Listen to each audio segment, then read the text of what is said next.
My name is Yu Chong. I'm a visual artist. I have two passions. One is art, another is traveling. I like to paint themes of Singapore culture, such as local food, festivals, and reimagine scenes of old Singapore. I also love traveling. Every year, I try to explore new destinations and create paintings from my trips, marrying my love for both art and travel. But this year, unfortunately due to COVID-19, I couldn't travel. I really miss traveling. So, I took up some old holiday albums and tried to relive those experiences. And you know what I found? A very special album of my parents' first trip in 1979. They went to the Philippines, Taiwan, Hong Kong, and Macau.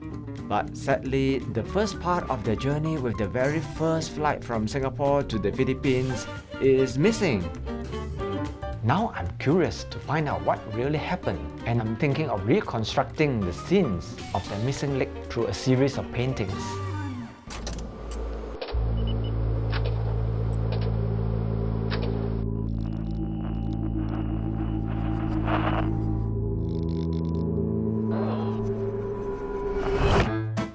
So I found my parents' travel album in 1979, August 9th to 23rd. So it's about 2 weeks. Here you see my mom, my dad.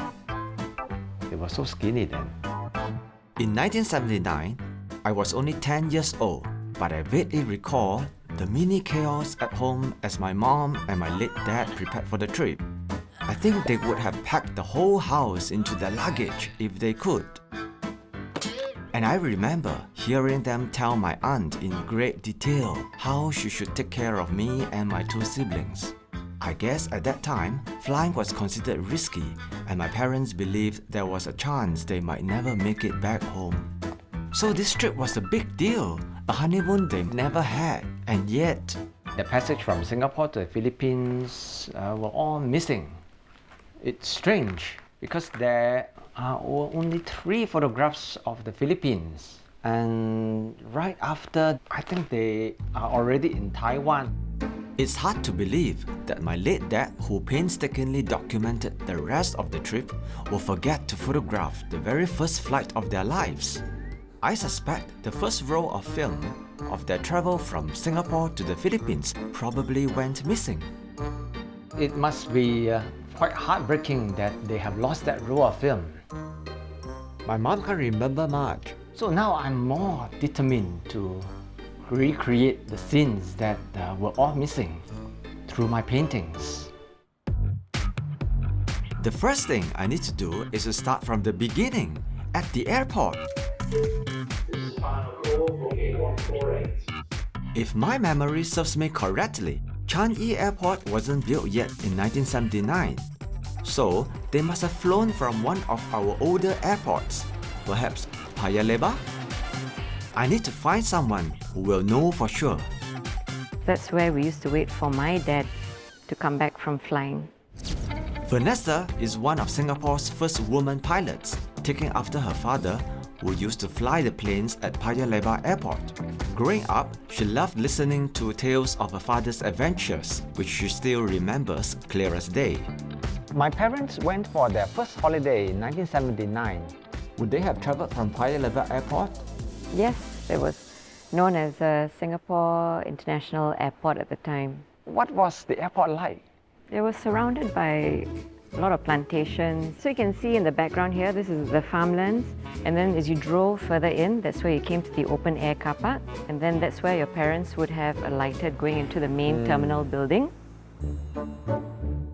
Vanessa tells me my parents would be greeted by a spacious hall filled with natural light. As they made their way around, it will be hard for them to miss the airport's striking mushroom-shaped information counter, as well as its eye-catching mosaic mural on the second floor. I bet my father's first instinct was to snap some shots of these iconic features. What was the security check-in procedure like? Was it straight? I don't recall body checks, with these buzzers and bells. We just cleared it very quickly. They just checked, I think, our boarding pass. It could have been our passport. and we just went straight in. Once past security, my parents would have gone into the departure hall, which Vanessa tells me was on the same floor as arrival. And if they had time to spare, there was a 2-story block in between the halls where my parents could have shopped for last-minute essentials, dine at the restaurant, or simply watch planes go by at the viewing gallery. While simple, these amenities were ahead of their time, and Paya Lebar Airport grew to become one of the busiest in Asia, handling up to 4 million passengers a year. It was quite a revolutionary airport for its time in terms of design and in terms of the facilities that it offered.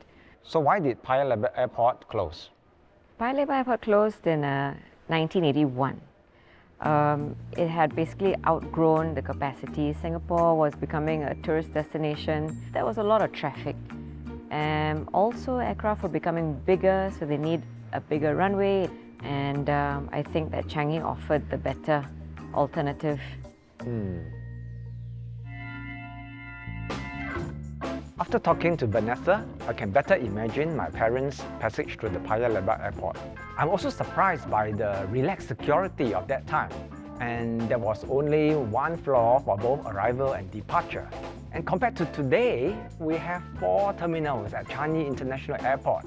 So it's a far cry, and I can see how much our aviation in Singapore has advanced.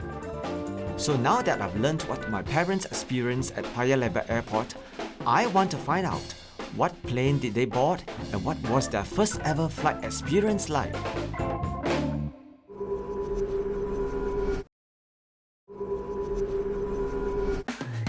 I am Yu Chong, an avid traveller and visual artist with a passion for painting the past. My parents took their first overseas trip in 1979, and I'm attempting to recreate the missing pictures from the first leg of their journey. So far, I've learned that my parents may have taken their first flight out to the Philippines from Paya Lebar Airport. Now, I wonder what kind of plane would they have taken? So that's just the start of early aviation in Singapore. And who better to tell me about the history of planes than one who has written a book about it? My parents went for their first holidays in 1979. They must have taken off from Paya Lebar Airport. But I wonder what plane did they fly at that time? Likelihood they'll be flying on a 727. This photograph is a 727 taken in Paya Lebar Airport. The Boeing 727 was servicing the regional routes like Manila, Jakarta, Kuala Lumpur and all that. And I think it's taken about the same year as when your parents took the plane. And you can see that there is a staircase behind. Yongkiat tells me that my parents would have entered the aircraft from this built-in rear staircase. The Boeing 727 was one of the few planes to have this unique feature at that time. Its T-shaped tail and 3 rear jet engines also made it an iconic plane of the 70s. In the 60s and 70s, we can say it's a golden year for aviation. The jet engine technology was applied to commercial aviation and transformed aviation totally. Yongkiat explains that before the jet engine arrived, flying wasn't as easy or convenient. In 1911, just 8 years after the invention of airplanes, the very first plane took off in Singapore, but it could only fly for 400 meters. Then, in 1930s, flying boats made a big splash at our first land and sea international airport at Kallang. They could ferry up to 20 passengers in style, but were exclusively for chartered passengers from London. In 1937, the first commercial flight for locals took off in an 8-passenger biplane. But, powered by propeller engines, it was like sitting next to a giant motorcycle running non-stop. Then, finally, in the 60s, came commercial jets like the Boeing 727, flying longer, faster, and quieter. They could carry hundreds of passengers in comfort never experienced before. It just gets bigger. That's right, it gets bigger and faster. So Yongkiat, would you know what flying in the Boeing 727 was like? Well, the year that your parents flew, 1979, I was 19 years old at that time. And I was still a student. and I couldn't afford an air ticket. But I can imagine from what I read about flying with SIA, it would have been a very comfortable flight. I really enjoyed this trip with Yong Kiat. I'm very amazed to learn that Singapore was already a very important center for aviation more than 100 years ago. Like Yong Kiat said, planes actually came to Singapore just 8 years after their invention. Today, I've just confirmed that the plane that my parents took must have been the Boeing 727. So I've learned from Yong Kiat the most striking feature of the Boeing 727 was the passengers boarding up the plane from its back. So now I'm going to paint my parents boarding the plane that way to highlight this striking feature. I'm now curious to learn what their experience was on their journey. Cabin crew, prepare for takeoff. I need to find someone who can share with me the ins and outs of the Boeing 727. We want our passengers, when they board the plane, to feel like it's a home away from home. This is Jock Fang, a flight attendant with Singapore Airlines or SIA in the 1970s. My parents went for their very first holiday in 1979, and I believe they may have taken the 727, an SIA flight. So I wonder what they would have experienced on board a flight. I would have been very happy if they were on my flight, because I was already operating on the 727 in 1978 and 79. Oh, okay, that was Yes. the year. The good thing is they would have had a very enjoyable experience because we make sure that our passengers are well fed. Jock Fang tells me that the Boeing 727 was a cozy, single-aisle plane with 126 economy seats. Back then, there were no such things as trolleys. Meals had to be personally served by hand. And the meals themselves were all served on fine cutlery, just like a five-star restaurant. Things were more hands-on, but this allowed the cabin crew to bond with the passengers. Wow, sounds like so much more engagement. That's true. I genuinely believe that people want to fly with Singapore Airlines because we do represent what great service is all about. Jock Fang says it all started in 1972 with the birth of Singapore Airlines. After sharing an airline with Malaysia for 25 years, Singapore finally had its own national carrier. But as the new kid on the runway, Singapore Airlines needed to make a name for itself. And instead of focusing on the latest planes or the number of destinations, it homed in on the soft approach, its in-flight services. My parents must have been really fortunate to have traveled during those times. I think so too. People actually took the time and trouble to dress up. I think it's simply because traveling in those days, it's not very commonplace. Yeah. There's a sense of romance. Traveling feels, in that sense, very exclusive. And Jock Fang tells me that exclusivity reached an all-time high in the late 70s. In 1977, around the time when your parents were traveling, we took air travel to a whole new level, and it involved a plane, the Concorde. Concorde? I have not personally flown the Concorde, but I've heard a lot about it, and it's an incredible plane. After speaking to Jock Fang, I would love to travel on a plane in the 1970s to experience that kind of a social interaction that we may be missing. Now for my artwork. At first, I was planning to draw my parents very anxious on board the plane for the first time of their life. But now I think I should be drawing my parents happily clinking champagne glasses, chit-chatting with the cabin crew, and having the time of their life.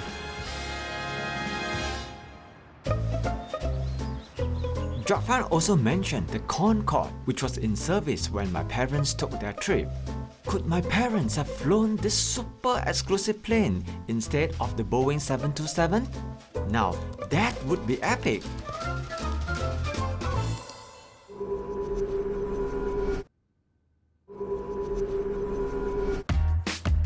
I'm Yu Chong. a visual artist who likes to paint pictures of the past. I want to recreate the missing leg of my parents' first trip in 1979 through my paintings.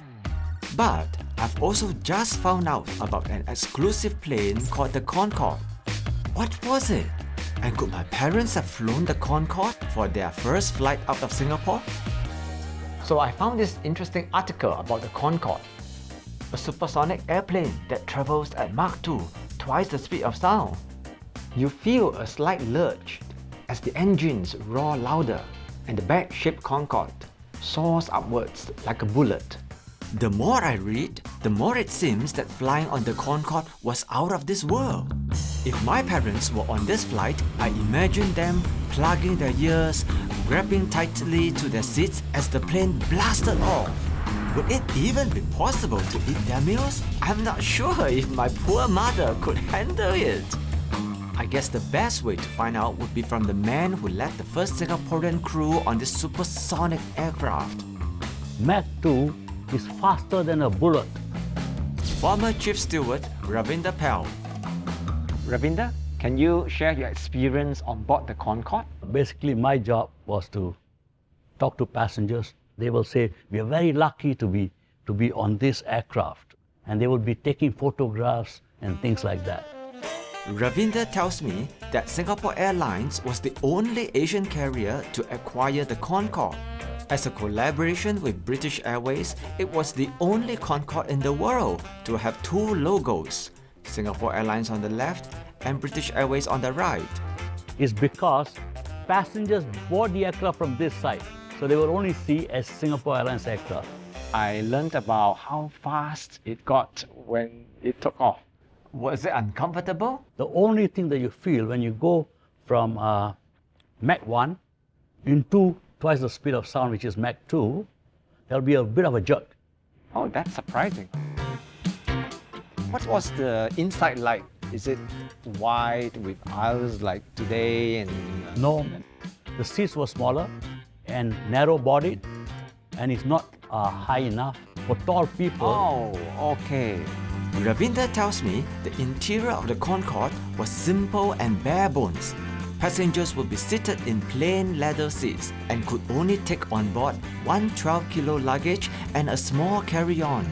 Ravinder explains that for the Concorde to fly faster, it had to fly higher and so had to do away with any unnecessary weight. Oh, so the Concorde flew higher than the normal aircrafts. Oh yes, normal aircraft is only about 35,000 feet, but Concorde, 50 and above. When you go up to an altitude above 40,000 feet, there aren't any clouds. It's all darkness above you. Wow. So the pilots can actually see the curvature of the Earth. And they even saw the sun rising. May I ask how much was the airfare then? About 12,000 return. That's really expensive. That's about $26,000 today. I don't think my parents would have that much to spare. Ravinder explains that the Concorde catered mostly to government officials, wealthy businessmen, and celebrities who were willing to pay extra for a faster flight. Flying thrice a week, the one-way route from Singapore to London took a record-breaking 9 hours. That's almost half the time we take to fly to London today. All while indulging in Concorde's specially curated menu of fine champagne, Iranian caviar, and lobsters. Super luxurious. A super luxury, right? I mean, if you pay the kind of price, you expect this. The Concorde sounds almost too perfect. So, why did it stop flying? It started in 1977 and it ended in 1980. Ravinder says that environmental issues, airspace bans, and soaring ticket prices ultimately ended the era of the Concorde. So it did not make sense to continue with supersonic travel.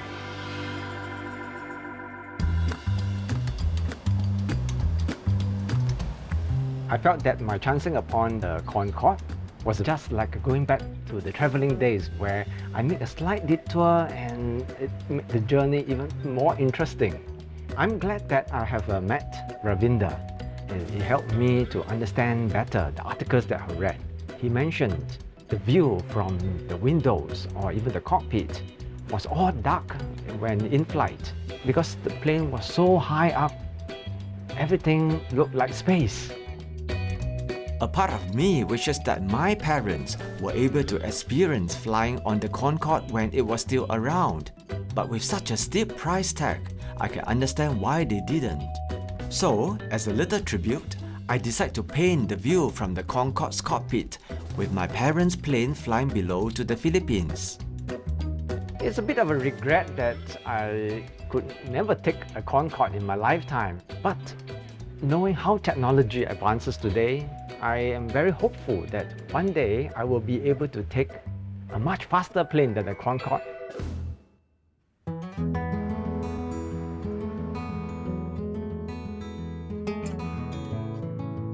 When I first started this journey, I actually wanted to find out more about my parents' 1979 holiday, where their photographs were missing. I soon realized that I was immersing myself into their experience. Through the airport, boarding the plane, and even experiencing the charming and luxurious in-flight services of the 1970s. And it was such an amazing journey, made even more unique because I did the whole journey without ever leaving my country. Initially, I only wanted to trace back to the 1970s, but my journey brought me back to over 100 years ago. This made me realize Singapore's rich aviation history. Now that I've completed this part of the journey and documented it through my paintings, I'm going to share it with my mother. I'm sure my mother will be very happy to retrace her footsteps with me. I'm also very sure that my late father will be very happy to see my art from above.